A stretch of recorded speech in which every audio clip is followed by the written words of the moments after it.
મુખ્યમંત્રી ભૂપેન્દ્ર પટેલે તાજેતરમાં ગોધરામાં આરોગ્યમ કેન્સર હોસ્પિટલનું ઉદ્ઘાટન કર્યું. મુખ્યમંત્રી ભૂપેન્દ્ર પટેલે તાજેતરમાં ગોધરામાં આરોગ્યમ કેન્સર હોસ્પિટલનું ઉદ્ઘાટન કર્યું. આ નવી હોસ્પિટલ ગોધરા અને આસપાસના વિસ્તારોમાં કેન્સરના દર્દીઓ માટે એક મહત્વપૂર્ણ આરોગ્ય સેવાનું કેન્દ્ર બનશે. આ પ્રસંગે મુખ્યમંત્રીએ જણાવ્યું કે આ હોસ્પિટલના ઉદ્ઘાટનથી ગોધરા અને આસપાસના વિસ્તારોમાં કેન્સરના દર્દીઓ માટે આરોગ્ય સેવાઓ વધુ સુલભ અને અસરકારક બનશે. તેમણે ઉમેર્યું કે આ હોસ્પિટલમાં આધુનિક ઉપકરણો અને સુવિધાઓ ઉપલબ્ધ થશે, જે દર્દીઓને શ્રેષ્ઠ સારવાર પૂરી પાડવામાં મદદરૂપ થશે.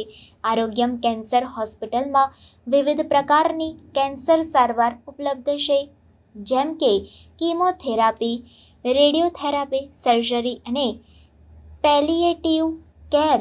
આ ઉપરાંત હોસ્પિટલમાં નિષ્ણાત ડોક્ટરો અને તબીબી સ્ટાફની ટીમ પણ ઉપલબ્ધ છે, જે દર્દીઓને શ્રેષ્ઠ સારવાર પૂરી પાડવામાં નિષ્ણાત છે. આરોગ્યમ કેન્સર હોસ્પિટલના ઉદ્ઘાટન પ્રસંગે અનેક મહાનુભાવો અને અધિકારીઓ ઉપસ્થિત રહ્યા હતા. આ પ્રસંગે હોસ્પિટલના નિષ્ણાત ડોક્ટરો અને તબીબી સ્ટાફે મુખ્યમંત્રીને હોસ્પિટલની સુવિધાઓ અને ઉપકરણોની માહિતી આપી. વડાપ્રધાનશ્રીએ દેશના ગરીબ, આદિવાસી અને જરૂરિયાતમંદ લોકોની સસ્તી અને સારી સ્વાસ્થ્ય સેવાઓ, દવાઓ ઉપલબ્ધ થાય તે પાછલા 10 વર્ષમાં સુનિશ્ચિત કર્યું છે.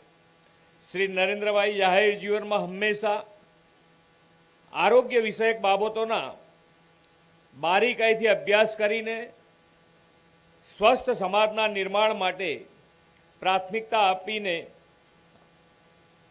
તેમણે હર હંમેશ જનતાની સેવા કરી છે.